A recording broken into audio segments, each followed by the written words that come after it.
நீங்க கேட்ட பிறகு தான் அது எப்பவுமே எனக்கு ஒரு மறக்க முடியாத ஒரு கஷ்டமா தான் இருந்தது. அவர் இருந்திருந்தா இன்னும் என் லைஃப் எங்கேயோ போயிருக்கலாம். பட் அவர் சொன்ன விஷயம் வந்து நெறைய அட்வைஸ் பண்ணியிருக்காங்க. ஒரு ஹீரோயின்னா, ஒரு ஆர்டிஸ்ட்னா எப்படி இருக்கணும்? எப்படிலாம் நம்ம பண்ணணும்? ஒரு ப்ரொஃபைல் இப்போ ஒரு ஆர்டிஸ்ட் நிக்கிறாங்கன்னா, எந்த மாரி நம்ம நிக்கணும்? எப்படி நிக்கக்கூடாது?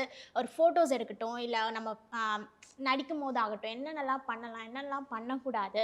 ஸோ இந்த மாரி நெறைய விஷயம் எனக்கு சொல்லிக் குடுத்துருக்காங்க ஃபோட்டோ ஷூட் அப்போ. அது மட்டும் இல்லாம நான் வந்து எனக்கு சினிமால ரொம்ப ஆர்வம் இருந்தது. பட் அம்மாவுடைய ஆசை வந்து ஐஏஎஸ் படிக்கணுன்றது அப்பத்துலருந்தே சொல்லிட்டு இருக்க விஷயம். ஸோ அவருக்கு தெரிஞ்சதுனால, "நீ எப்படியும் இப்போ +2ல அடுத்து டிகிரி சூஸ் பண்ணுவல்ல, ஸோ நீ விஸ்காம் சூஸ் பண்ணு. விஸ்காம் படி. விஸ்காம் காலேஜ் போற மாதிரி நீ போ. பட் சினிமா பத்தி உனக்கு என்னலாம் தெரிஞ்சுக்கணுமோ, நான் உனக்கு எல்லாமே சொல்லி தரேன். என்ன வந்து ஒரு ஒரு தத்து பிள்ளையா நான் பார்க்குறேன்ற சொன்ன விஷயம்லாம் எனக்கு ரொம்பவே மோஸ்ட் மெமரபிள். நான் ரொம்ப பிளெஸ்ட்டா ஃபீல் பண்றேன். எங்க இருந்தாலும் அவங்க இவ்ளோ நாள்ல அவங்க எங்கேயோ ஒரு நல்ல வீட்ல ஒரு குழந்தையா பொறந்து வளர்ந்துட்டுருப்பாங்க.